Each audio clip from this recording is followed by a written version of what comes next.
Welcome to another episode of Wine and Design.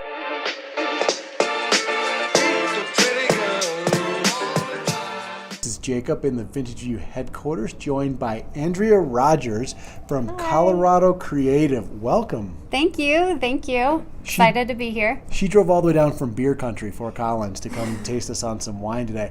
So before we get into the wine and talking a little about design, can you give me a little bit of, you do some really cool stuff, and I'm excited to tell the world about your company. Yeah, so it's myself and my business partner, John Verdiel, and our company is called Colorado Creative Beverage Marketing, and we help to support family-owned and operated properties.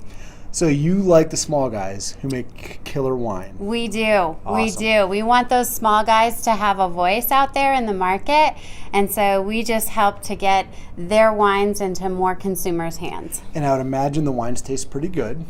Exactly. So as I have you pour this, if you would tell us a little bit about what we're doing, because I don't know the last time I had a glass of wine with a lemon peel or lemon wedge and an ice cube. This is... Yeah, this is it called, spring yet? So this is a New Age Rosé. It's a combination of Malbec and Merlot 50-50. There's a little spritz, a little effervescence in the wine. Ooh. Yeah, and they started making this wine. Actually, it started with the white wine over there. And the grandson at the winery was always putting a lime wedge. Do I in his, squirt that in? Do yep, I drop it in? Yep, that's exactly what it says. So I'm we're nervous. Gonna just take it. We're going to squeeze, and then we're just going to drop it right in. Well, so cheers. Thank you. Now I'm seeing all sorts of things move around. Ooh, that's fun. It's like, I mean, is it summertime yet? It's summertime in a glass, that's for sure. Oh, that is so cool. And I my wife is from Argentina. I've spent a lot of time in Buenos Aires. I love Argentinian Malbecs. I don't think I've ever had a wine like this from there. Isn't it fun? It's a lot of fun. That's you should put lime wedges in your wine more often, I think. You should. At least the right wines. And if you go to quintessentialwines.com, they have a whole list of recipes that you can use for these wines. They make the white, the rosé, and the red. The red makes an amazing sangria. You literally just cut the fruit, put it right in the red wine, and you're ready to go. Awesome. Yeah. So we'll move on to, I think this is also the same family that produces this wine. Yeah. A dramatically different label design. We got to talk a little about that. While you're pouring this, I'm just going to go into, we like to talk about design here.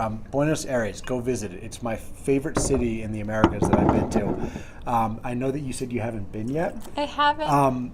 It's this cool, wait. it's Paris, right? And it's so old school and beautiful, like walk-up buildings and all that stuff.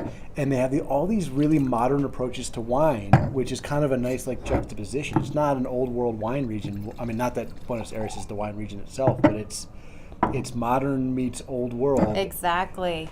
And a lot of Italian immigrants, like the Bianchi family, started in this region, and what they did is they brought their vines with them. And so that kind of just merged this culture of wine and food, and it all just kind of comes together. And that smells like a wonderful Malbec. You didn't have any Malbec while you were there. No, I had only Malbec. I tell the story, I walked into a liquor store or like a cheese shop, and they had all the bins with the wine labeled, grapes labeled, and it was like 7 or 8 different spots for wine. And you would expect to see 10 different grapes, and it was Malbec, Malbec, Malbec, Malbec. Luckily, the Malbec is really good. They do a great job with Malbec. One of the things that that has made Malbec so good in Argentina is sun exposure.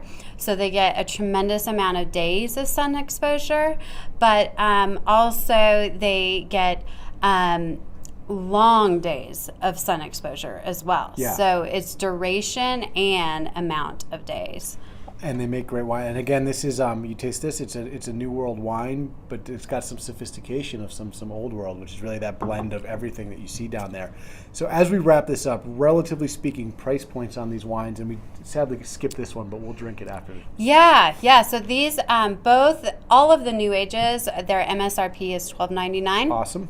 And the Familia Bianchi MSRP is about $19.99. So and this tastes like a $27 bottle to that's me. what we love. That's and what this we tastes love. like what I want to drink on the next 90-degree day in Denver. Exactly. Yeah. You'll start with the white, and then you can move on to rosé, and then you'll have the sangria waiting for you. So. And then I'll have to Uber everywhere I'm going. And then your bed will be waiting for you. But it's lower alcohol. So there you go. Well, thank you so much for joining us Thank you. For another episode of Wine and Design. We will link up all the pertinent information so you can find these cool wines online and through them. Thanks for joining us, and we'll see you again soon. Thanks so much.